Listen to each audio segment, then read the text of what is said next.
It's time to strive for more in 24 with simple wellness solutions. Today, we're talking about superfoods for ultimate wellness with physician, scientist, and best-selling author of Eat to Beat Disease, the new science of how your body can heal itself, Dr. William Li. Welcome back. Hello. Good to see you. Great to see you. Happy New Year. Happy New Year. I'm snacking already. Yes, we're sorry. already snacking.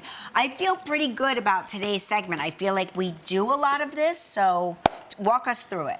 Well, look, it's 2024, and there's new research showing how we can use food as medicine to help us live longer and live better. And what I'm talking about is a study of 467,000 people. Oh, wow. From something called the UK Biobank. It's in the United Kingdom, where they found that it is actually possible to add 10 years to your life if you change from an unhealthy diet to a healthy diet at age 40, especially women. No kidding. 10 years. 10 Makes years. sense. I love berries. And the foods that actually make the greatest difference are nuts, whole grains, and fruits and vegetables like berries. I feel very good about this segment today.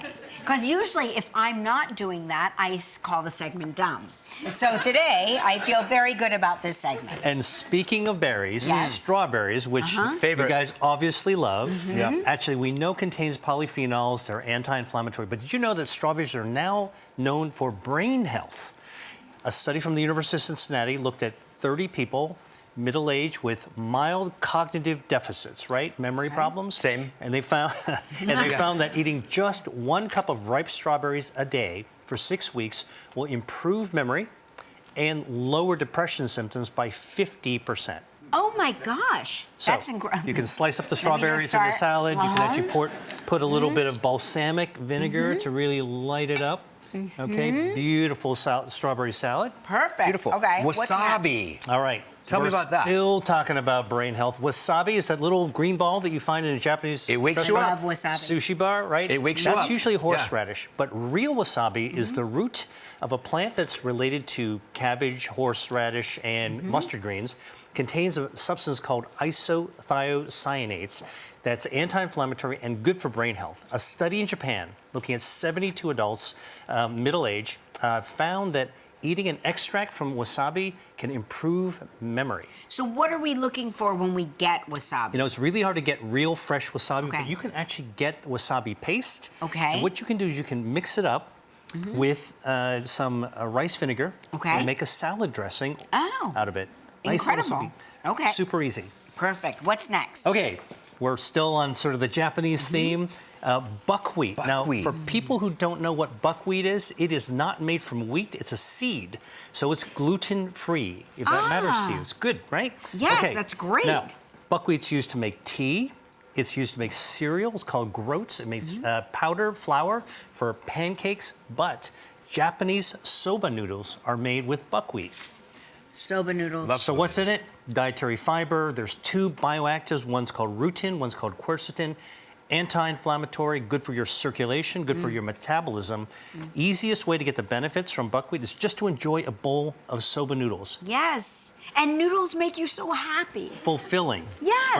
Right? Very fulfilling. Warming. Okay, you know what? This is my favorite segment. Okay. All right. Tell us about cacao powder. We were just offered ceremonial cacao at a party, but we thought maybe that meant drugs. So tell us, All what right. is ceremonial cacao? Look, by this time, most people know that chocolate, dark chocolate, cacao, Yes. is actually good for you, right? It's Yeah. got flavanols. So new studies show that the flavanols repair our blood vessels and call out stem cells from our bone marrow to help us repair ourselves from the inside out. It's heart healthy, okay, good for Okay. the circulation. Yeah.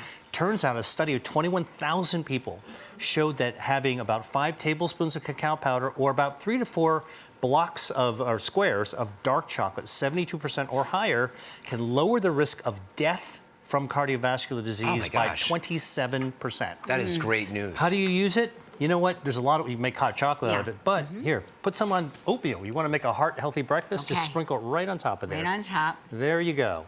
All Should right. I? Yeah. No. All Pretty right. good. All right. Try it. We're gonna wipe Kelly's face off. We're gonna take a break. When we come back, Try it. more superfoods that we can add to your meals. Stick around.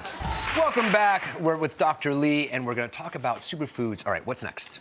Black garlic. Okay. It's actually an aged garlic, fermented, low heat, high humidity. It brings out a bioactive called S-acetylcysteine that's super anti-inflammatory antioxidant. Compared to raw garlic, black garlic is 4 times more potent for its benefits. You can use it in all kinds of different ways, but I like to actually add it into hummus. Oh. Actually makes it a deeper, richer flavor. Of course. All right. Now, tell us about the mushrooms. functional mushrooms. All right, functional mushrooms are medicinal mushrooms. They're like turkey tail, reishi, lion's mane. Got to be really popular recently, but they've been used for thousands of years for traditional Asian medicine and healing. They've got all the good stuff of mushrooms like dietary fiber, but they also have super potent polysaccharides and peptides that suppress inflammation and raise your immunity. So you can get them dried or fresh. Dried, sprinkle them into soup.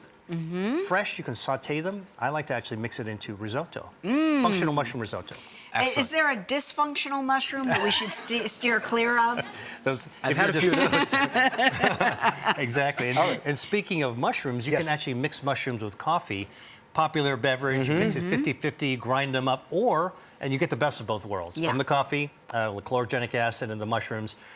You can also get them pre-loaded in cups or in packs, and they're just dissolved in super easy. So you could just buy the mix and mix it right. Oh, that's incredible. Okay, All right. and what about this? How do you pronounce this? This is called pu'er tea. It's a traditional fermented tea from China. Okay. It's got a dark, smoky flavor. In China, they drink it to aid digestion.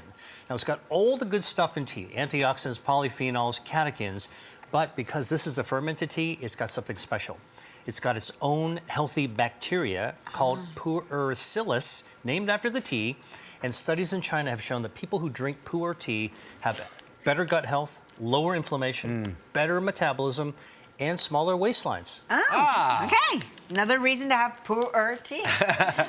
Thank you so much, Dr. Lee. It's such a pleasure to have you here. Happy New Year. Yeah, Eat to Beat Disease, the new science of how your body can heal itself is available now. We'll be right back. Thank you. I feel very good about this segment. Live will return in a moment.